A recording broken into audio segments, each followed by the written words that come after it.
Few things destroy military careers faster than a SAPR or SHARP complaint. One allegation, one report, one text message, one misunderstanding, and suddenly your command knows, investigators may become involved, your security clearance may be at risk, your promotion may freeze, your peers may distance themselves, and your entire military future may suddenly feel uncertain. What many service members do not realize is this: not every SAPR or SHARP complaint becomes a court martial, but almost every complaint creates danger. It creates career danger, administrative danger, investigative danger, reputational danger. And many military members make catastrophic mistakes before they even understand what kind of case they're facing. I'm Michael Waddington with Gonzalez-Waddington.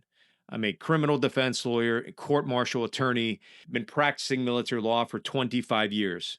And in this video, I want to explain what SAPR and SHARP complaints actually are, how these allegations evolve into investigations, how commands often react, what investigators look for, and how experienced civilian military defense lawyers defend service members facing these allegations. Because these cases often move far faster and become far more dangerous than people expect, it's important that you listen carefully and take notes. And if you are in this situation, I recommend reaching out to either a civilian or an active duty military defense attorney. Now, let's talk about what SAPR and SHARP are. SAPR stands for Sexual Assault Prevention and Response. That is the Department of War's framework addressing sexual assault allegations across the military. SHARP stands for Sexual Harassment, Assault Response, and Prevention. That term is primarily in the Army. These programs were created to address sexual misconduct, harassment, assault allegations, reporting systems, victim advocacy, and command response procedures. And over time, these systems have become deeply embedded into military culture, which means that commanders often react very aggressively once complaints emerge. Now, here's something many military members misunderstand: a SAPR or SHARP complaint does not have to involve a criminal conviction to destroy your career. Now, that's critical because some cases become courts martials, some become CID investigations, NCIS investigations, OSI or CGIS investigations, or they go into the civilian criminal court system. But many others that don't go to that level become command-directed investigations, adverse administrative actions, GOMARs, or letters of reprimand from a general officer, or reprimands at a lower level. They often become no contact orders, security clearance problems, relief for cause actions, even demotions, and very commonly administrative separation boards or boards of inquiries. Either way, these are career ending consequences. Also, they could end your promotion opportunities or schooling or advancement. And sometimes all of these things happen before criminal charges are even filed. Now, let's talk about how these cases usually begin. Sometimes there is a direct allegation of sexual assault. Sometimes it's sexual harassment. Sometimes inappropriate comments, workplace communications. Sometimes texts are being sent that are maybe sexual or flirtatious. Other times it starts on social media, either someone following someone, posting something, sharing something. Very commonly, these things start with off-duty conduct or relationship fallout, even misunderstandings. We've had plenty of those where people assume or have a feeling that someone's harassing them and the other person has no idea that they're doing anything wrong. And there's even a question about whether what they were doing or saying is actually a crime, but it gets reported either way. Sometimes toxic relationships spiral into these allegations after an emotional collapse or a breakup or a divorce or a child custody case. But in the end, it doesn't matter. They all end up in the same place. Once the allegation enters the system, the situation escalates very rapidly. Here's another reality: commands are facing enormous pressure in these cases. Many times people get upset with their command because they feel they turned their back on them. But you have to understand the commander's perspective. These commanders are being scrutinized by Congress, by Senate, by a bunch of watchdog organizations, by the media, by alleged victims, by a lot of different people. They could even get passed over for promotion, be given letters of reprimand if they don't handle these cases very aggressively. So it's always good to understand the perspective, not that you agree with it, but that you understand the perspective of the command in these cases. In the current military, sexual misconduct allegations are taken extremely seriously. You have pressure from the public, from Congress, you have internal pressure from the organization itself. Often there's media pressure, and then there's internal command pressure. So, for example, if a general officer is hard and cracking down on any allegations, you could have a O6, for example, that has looked at the allegation, doesn't think it's serious, could think it's false or bogus, and they could be getting pressure from higher up levels, pushing down on them, trying to basically commit unlawful command influence. All of these things could exist at the same time as well. What does that mean for you if you're under investigation? It means that there are people above you that are feeling intense pressure to act decisively once allegations surface, and they don't want to look like they're being soft on sexual assault. They're not supporting the SAPR or the SHARP program. And what that ends up meaning for you is that they're going to come down hard. It's going to feel pretty ruthless, pretty relentless if you're on the receiving end of an investigation, even if you're not guilty. Now, there are false allegations. Depends on who you ask and whose opinion you get. I'll put it this way, after doing this for 25 years, there's a substantial amount, in my opinion, of false or exaggerated allegations. Now, that doesn't mean every allegation is false. It doesn't mean that every investigation is unfair. Some people actually are guilty. Some people committed the offenses. Many others didn't. And then there's that huge gray area in the middle where you have people caught up in allegations that are basically mischaracterized, that are false, or the person could actually believe that they were a victim when in fact, legally they were not.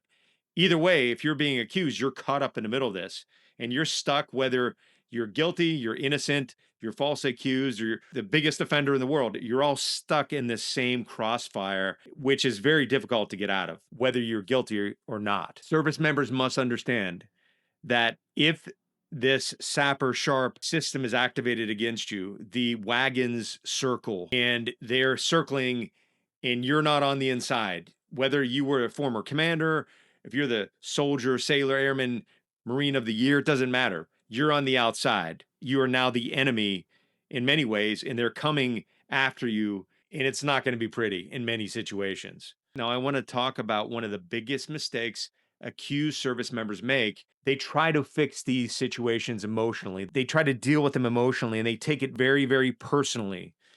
That is a mistake. It's very hard to not take it personally, especially if you're a super squared away service member and you feel like the system has betrayed you, but it's not going to help your situation. Many people panic. They go on the internet, they start typing things in, looking things up, they start filing congressionals.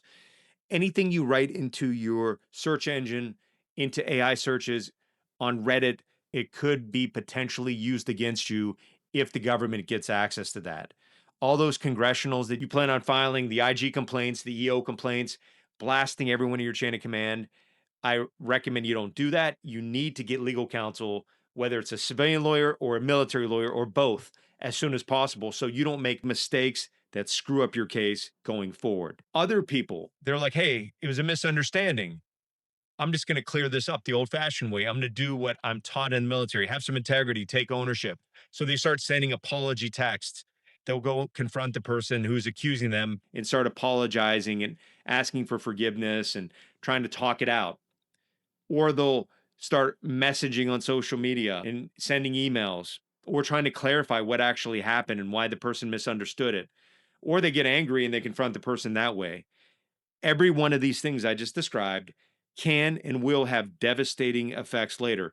Everything I just described, the apologies, the talking it out, it's going to be twisted by some prosecutor and some investigator who thinks you're guilty. From this point forward, just assume that they think you're guilty because that's how it is in almost every single case. Anything you say or do can and it will be used against you. So shut your mouth. Don't be sending anything. Don't be doing anything. You need to talk to a lawyer. I'm not saying this like, oh, come hire me. I'll fix the situation. No, What I'm warning you is this: if you don't get outside objective legal advice here, you could be walking right into a buzzsaw that you created and made much worse due to bad decision making because of emotion or lack of knowing what's going on. If you're in this situation, clearly something has happened out there, even if it's a false allegation that you don't understand 100%. So reacting emotionally is bad for you. What do you need to do? Jocko, the Navy SEAL, always tells you detach. When you're overwhelmed, detach, remove the emotion, analyze the situation, remain objective. That same thing applies in these situations because investigators love to analyze and twist your words, your timing, your posts, your emotional tone, your quote demeanor. They do it all the time. Hey, how did they react? What was his demeanor like? And the demeanor is never like, oh, he looked innocent. It's always something like, oh, he seemed very guarded, very quiet, very sketchy. Whatever you do is going to be twisted against you. And I'm not laughing about this because it's funny. I'm laughing because I've seen it in every single case pretty much. They twist it against you. And I tell people this and they don't believe me half the time. They're like, no, it's not going to be twisted like that. Yes, it will be twisted like that. I'm doing this video because this is such a common thing that I think it's something that should be put out there so people can learn from past experiences of other people and not make the same mistakes. Here's another major thing that you need to be aware of. SAPR SHARP cases revolve heavily around digital forensic evidence or digital evidence like text messages, Snapchat, Instagram, photos, location data, deleted messages, emails, all your social media communications, your likes, your shares, all of that stuff, even if you delete it, can be recovered if this escalates. And if OSI, NCIS, CGIS, or CID get involved in the case, they will get this stuff and they will recover deleted messages. They will establish a timeline. And that timeline is being built to show how you're guilty, how the evidence fits in. Now, timelines are important for the defense too, but timelines are very important for prosecutors and the OSTC. And whether it's a court martial, a board, or whatever they're doing against you, they will build a timeline. And that timeline often conflicts with your timeline, or often it conflicts with the truth because they're only looking at things that prove your guilt.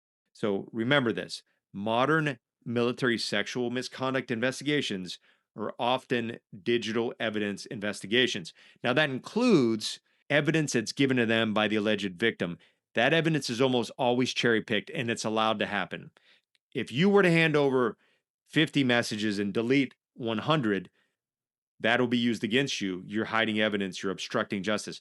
The alleged victims are allowed to do this. They do it all the time. They do it with the prosecutors, they do it with CID, NCIS, with the investigators. They do it through their victims counsel. And it's a way for them to get around obstruction of justice. They do it through their victims counsel or through the SAPR SHARP victim advocate, and they give them what they want to have sent on so that they can have deniability. Like, well, I gave them what I thought was relevant, or they never asked for everything. That basically means they handed over evidence that's cherry picked and that is bad for you, but good for them. So they basically hide evidence, hand over evidence that makes you look guilty because that's what military sexual assault investigators are looking for anyway. They very rarely look for evidence to show your innocence. If you don't believe me, come watch a court martial any day, anytime. It's going to be the same thing over and over again. Context matters enormously in any type of sexual relationship. Anything from a dating relationship to a hookup to a marriage, context matters anytime you send a text message. It's a snapshot. So without all the context, things are twisted and things are misinterpreted and things can be completely wrong unless you have context. But you must preserve your messages because often the only context we have is what you preserved. One screenshot does not tell the whole story. It can tell a story they want to tell, but if you go out there and delete evidence and obstruct justice, we're pretty much stuck with whatever the victims have put together along with their victim's lawyer, who basically acts as a co-conspirator when it comes to obstructing justice. Now, those are harsh words to say against another lawyer, but I will tell you, in many of my cases, the victim counsel plays a role in shielding, hiding, in filtering evidence so that the whole picture doesn't come out. And every time it happens, they're doing it to the disadvantage of the accused. When they hide evidence or allow their alleged victim to delete evidence, which if I did that, I would lose my bar licenses. If I was destroying evidence and hiding stuff and telling people to destroy evidence, I can't do that. I'm not going to do that. But victims' lawyers do that stuff all the time. So, what does this mean for you? It means that if you don't have a lawyer, a civilian military defense counsel, who knows a lot about digital forensic evidence, who knows a lot about the SAPR SHARP program, who has done hundreds of these cases, then you're going to be in a world of hurt. If you get some brand new lawyer, they might have a big heart. They might really want to fight for you. They might be a really cool person to hang out with. But if they don't have hundreds of cases under their belt in dealing with this crap, then you're going to be in a world of hurt. I know you got to pay a civilian lawyer. That's a topic of another video, how to do that. But the point is, I get so many people who call me after the fact. They went about this on their own. They went with their free lawyer. They didn't have a lawyer. They went with the cheapest lawyer they could find. Sometimes they don't even have military experience. These lawyers, these people hire, and they get burned. There's no guarantee that if you get a top-notch civilian military defense lawyer, then everything's going to be great. There's no guarantee, but I will guarantee this. If you have someone who's done 200 sexual assault cases versus someone who's done 3 or 4, you're going to have a difference in performance. It's like if you're going to find and put together a team of people to raid a heavily guarded compound. Yes, you could go with someone fresh out of basic training or a brand new lieutenant fresh out of ROTC. They might even do a decent job. That person might get mowed down just because they don't have the experience clearing rooms, breaching doors, things like that. Now, by no means am I a door kicker or a professional killer, because I'm not. Those folks fight to defend the Constitution on the battlefield. I do it in the courtroom. But just like those folks practice breaching, clearing rooms, shooting on a daily basis, me and my law partner, we practice cross-examination, closing arguments, interrogating witnesses, how to expose someone who deleted evidence, dealing with sexual assault nurse examiners, forensic pathologists, digital experts, uncovering evidence that law enforcement missed or destroyed or let spoil. That's one of the benefits of having an experienced civilian military defense counsel. You need someone who knows how to recover messages if possible, how to do forensic analysis. You need someone who can work with an expert, but it would be good to have someone who knows how to deal with digital forensics. Like literally, my wife, Alexandra, she's my law partner. We've been married for 28 years. We wrote the go-to book that's sold out there to lawyers across the country on cross-examining folks when it comes to digital forensic evidence. We wrote the book on how to cross-examine and expose digital forensics experts. But the bottom line is we know how to defend these cases. So why would you go with a civilian military defense lawyer if you're accused of sexual harassment or sexual assault? You do have the right to a free military lawyer. And many military defense counsel, the ones on active duty, work extremely hard and they're very good lawyers. But I will tell you, what does a civilian military defense counsel, I'll speak for myself and my law partner. We have decades of experience specialized in court martials, sexual assault defense. That's really what we've spent the past 25 years, my law partner, my wife, 23 years of her life doing on a daily basis. We're independent. We don't work for the command. I'm not afraid of the command. I've cross-examined people who are commanders of DevGru, SEAL Team 6, to general officers, to Green Berets, to wing commanders, to squadron commanders. I do it all the time. I might have to expose, an E9 who is up there testifying against my client, expose them for lying, for misinterpreting things, for whatever they did wrong. I have to expose them and cross-examine them. I've cross-examined hundreds of trained law enforcement experts like CID and NCIS. Another thing we bring to the table is we have additional resources and tools that we can use, especially with the technology that's out there right now that's available to us that is not available to the free military lawyers. We have forensic experts that we've worked with for decades, that we have close personal relationships with, professional relationships with some of the top people in this country. People you see on TV involved in the big cases. I am either friends with or professionally affiliated with a lot of these people.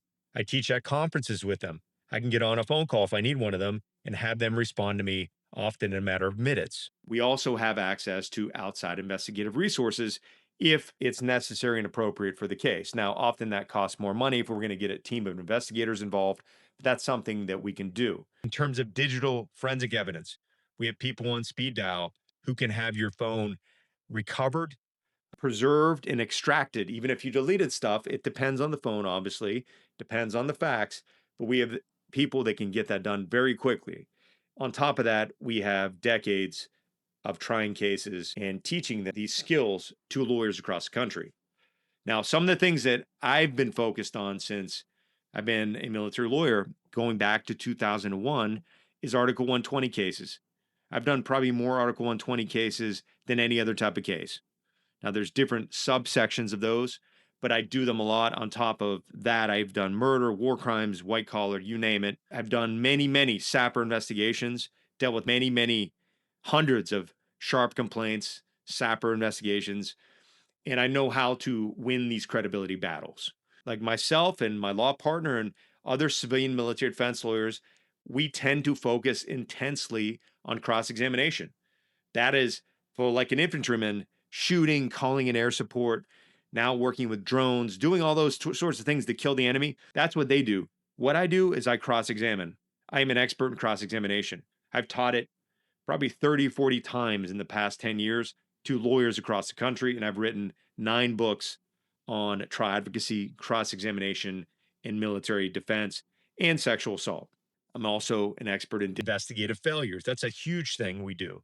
We look at what an investigator did do. If they did what they should have done, what evidence we would have had. And that's how we create reasonable doubt in many cases.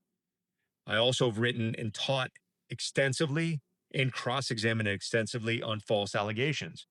The dynamics of that, who makes false allegations, how to set them up on the witness stand and impeach them and expose them as a liar, as well as litigation and trial strategy. I've written multiple books on trial strategy. Now, how do we defend these cases? First of all, we detach, we remain objective. I don't assume anything. The person who's calling me on the phone, you could be guilty, you could be innocent, you could be completely framed. I don't know that. I don't assume that. That's not my job.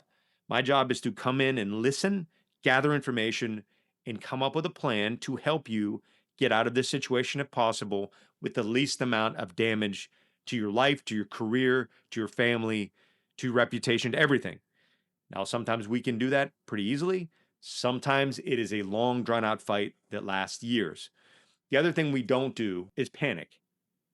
I'm telling you, I had to literally take on the entire team of SEAL Team 6 operators in a case I was doing when I was defending a SEAL Team 6 operator, and they brought their O6 commander in. No one tells him no.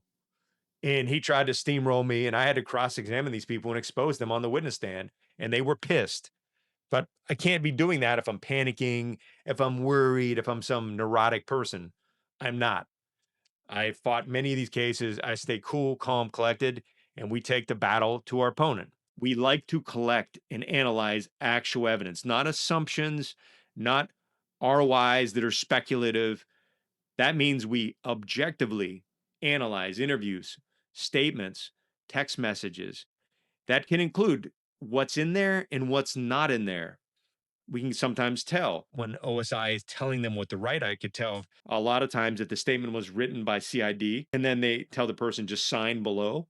We could also tell if the witness is being coached in many cases. Another big thing we do is develop digital timelines and a timeline of the entire case because everything fits into these timelines. It's crucial to have a timeline from the beginning.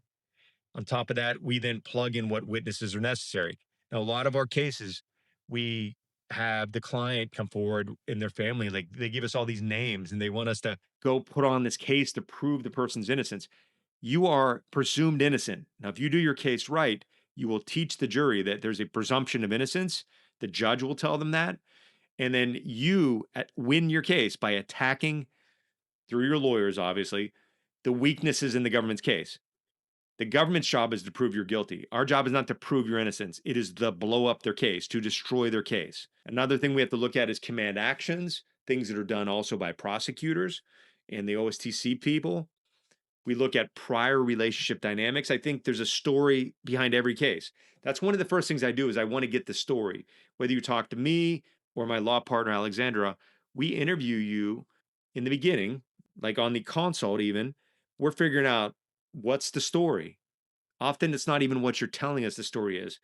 We figure out what the story is by asking questions and trying to understand what your perspective is, but also not just taking everything you say at face value, collecting it objectively and starting to formulate a theory of the defense. That's what the story is. They'll often say, oh, this person committed this crime, and they have this real cookie cutter approach in most of these cases. Our story is often based on all the evidence on personal dynamics, on what was said or what wasn't said, on what was going on behind the scenes, on people's personalities. We come up with the best story to tell. Another thing that's important in a SAPR sharp allegation, it's credibility. And credibility cases are complicated. These cases often come down to who's more credible. That includes the lawyers, it includes the witnesses, it includes you, the person accusing you. A lot of times people remember things differently. It's not that they're deliberately lying. Some people perceive events differently. Some people are biased in one way where someone else might not be as biased. And all these factors, biases, and life experiences play a role in how you remember things, how you tell the story. Our job is to cut through all that crap. Alcohol is another major issue that comes up in these cases. People remember things differently or don't remember accurately often when they're drinking. That includes the victim and that includes you. So we have to understand that and understand the forensics and the physiological impacts of alcohol in a SAPR or SHARP case. Relationships. Again, we talked about that, but the relationships matter. When I ask someone, tell me who this person is, how do you know them? I don't want to hear just, oh, I met them on Tinder and they stopped talking. No, I want to know the whole story.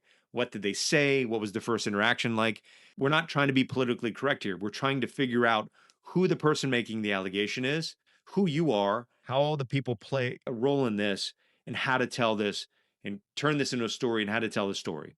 Personality disorders, borderline personality disorder, people with mental health issues, narcissists, those also play a role. These types of toxic individuals, and they often are toxic, have a tendency to make these allegations for payback, for revenge, maybe because they misinterpreted something, maybe because they're emotionally unstable. You have to also understand that if you're a lawyer evaluating the case. And you have to know what you're talking about. My wife and I, Alexander, literally wrote a book for lawyers called Exposing Toxic Manipulators. It breaks down the most common types of psychological profiles that make false or exaggerated allegations. And it talks about how to disarm them, how to expose them, and how to deal with them in court to get the upper hand. At the same time, though, you also have to understand that investigators are trying to reconstruct their version, but their version is always this: believe the victim. Sapper Sharp, they always believe the victim. They start by believing, which means if they believe the victim, then what? You're guilty from the start. Even CID, Army CID's new policy is they are a victim centered investigative agency. They start by believing. They'll even admit that on the witness stand, which is funny because they'll say, oh, I have to be fair, neutral, detached, unbiased. And then we cross examine them and they have to admit that, well, they started by believing the victim. And if you start by believing the victim, then you have a very lopsided investigation, which, if you know what you're doing, you can easily attack those investigations and expose them. Next thing I want to talk about is administrative consequences. Many people think, well, if I can avoid a court martial, it's all done, it's great, my career's saved. Not so fast. The idea in the past, like if I can avoid a court martial, then I'm safe, does not apply post 2020. It's a wrong thing to be thinking. And I'll tell you why. Even without a conviction, service members, not every once in a while, but very commonly, let's say 60 to 80% of the time, if the allegation cannot be proven in a court martial beyond a reasonable doubt, or if there's a declination to prosecute, or the OSTC declines, you don't just sell off into the sunset. In some jurisdictions, it's almost 100% there's going to be something administrative, whether you're guilty or not. And this is what really kills people that are innocent. It kills their careers, and it can leave a lasting, long-term negative impact on them and their life and their career. You could be looking at administrative separation or a BOI, loss of promotion, that's almost guaranteed, relief for cause from leadership, a bad NCOER, EPR, or whatever your evaluation's called in your branch. You can be hit with excessive no contact orders. You can be transferred to some random place to do a job that you weren't trained to do.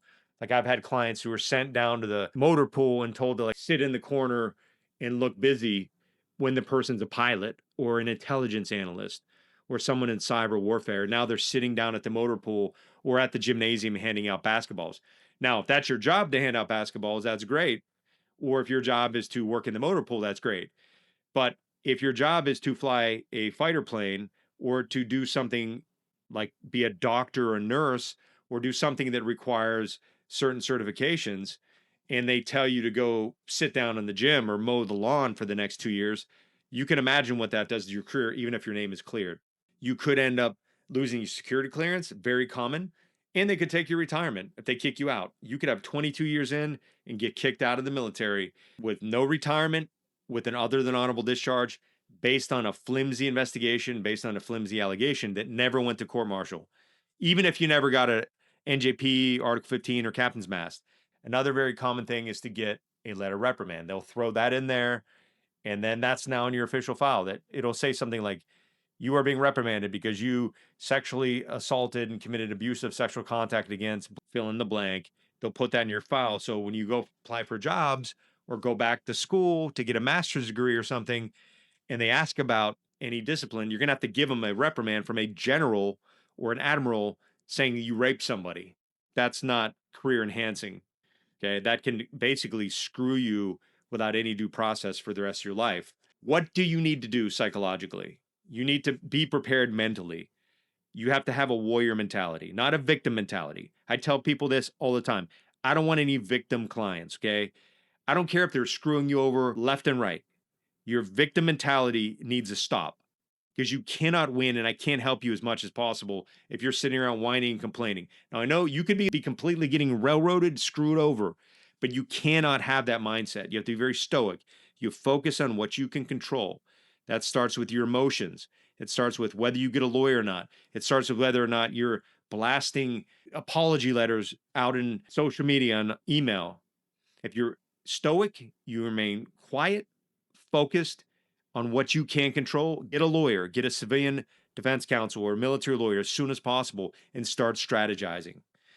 You will lose sleep. I promise you will be scared. You're going to be waking up in the middle of the night. You're going to be maybe either gaining weight or losing weight. You're going to feel like a cloud is over you. That's very natural. There's nothing we can do about that. But I tell you, to alleviate that, if you stay focused and driven, have legal counsel, basically your bodyguard, you keep working out, you stay with the friends who support you, you keep your mouth shut, it puts you in the best position possible and keep doing the best job possible. I don't care if they have you shoveling shit down at the horse stables. You do the best job you can. You be the best shit shoveler in the United States Army kennel. We can then use those people to help you down the road if this ends up at a board or a court martial. So obsessing over everything, getting on ChatGPT, catastrophizing on ChatGPT or AI about everything that could happen. Yeah, the worst that could happen is you end up in jail and a sex offender and you lose everything. Just take ownership of that. That could be the worst thing. But it also could be that nothing happens, that you fight your way out of this. If you keep the best attitude possible and focus on what you can control, and not catastrophize or think of all the worst case scenarios. Most of those things will be in your mind. I will tell you, many, many people I've defended, the worst case scenario is often the least likely. Now, there are those who do stupid things like commit a crime, go confess to it, do a polygraph, fail the polygraph, confess to it again, hand over their phone, which has incriminating evidence. Now, if you do something like that, then it kind of limits what I can do. I could still get you the best result possible. But if you make a bunch of terrible decisions and screw your case completely, it kind of boxes us in with what we can do. Now, we can still try to get a great outcome. And we've gotten some wonderful outcomes when the evidence was overwhelming. But please don't do those things. It puts you and us in a tough situation. When we get involved in a case, no matter what decisions you've done, like I said, we detach and we're objective. We want to stabilize the situation. We want to protect whatever evidence we do have or we can control or find. We want to control the communications. We want to limit your exposure and prevent panic driven mistakes. You don't have to listen to us if you hire us, but I would recommend you do, okay? Because our job is saving lives. So here's one of the biggest things that I want to just warn you about. And I hear this all the time from family members, from people who are innocent, even. They'll say, oh, the truth will save me. I just want to get the truth out. No, That's not true. Truth matters. In the perfect world, truth matters. When they presume you're guilty, when they assume you're guilty, and they're going to try to use everything you say against you, your truth will be twisted if they can or ignored. Truth matters enormously, but strategy matters more because investigators will be looking into different narratives. They'll be interpreting evidence differently, often against you.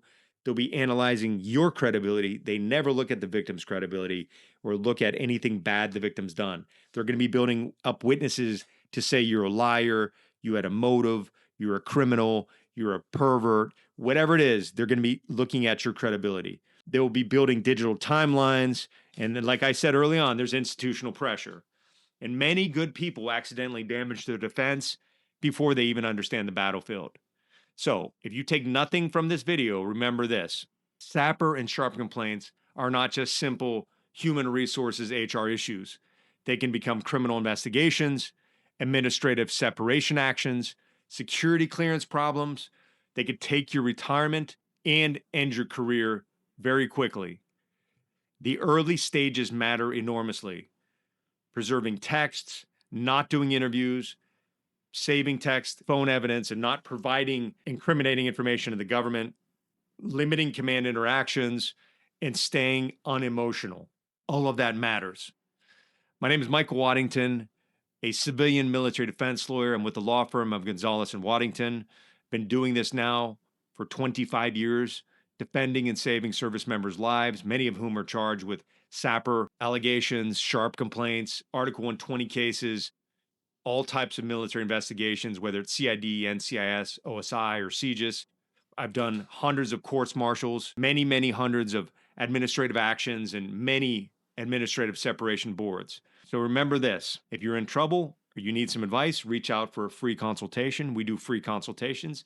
We can let you know whether we can help you or not, what it would cost, and kind of maybe give you some idea of what the future looks like. If there's any hope, what are your chances? We're not going to sugarcoat it, but we will listen to you and do the free consultation and see if we're a good fit. Remember, in military sexual misconduct investigations, the biggest mistakes are often made long before anyone steps into a courtroom. If you like our videos and our content, please click like, subscribe, and share. Until next time, I'm Michael Waddington.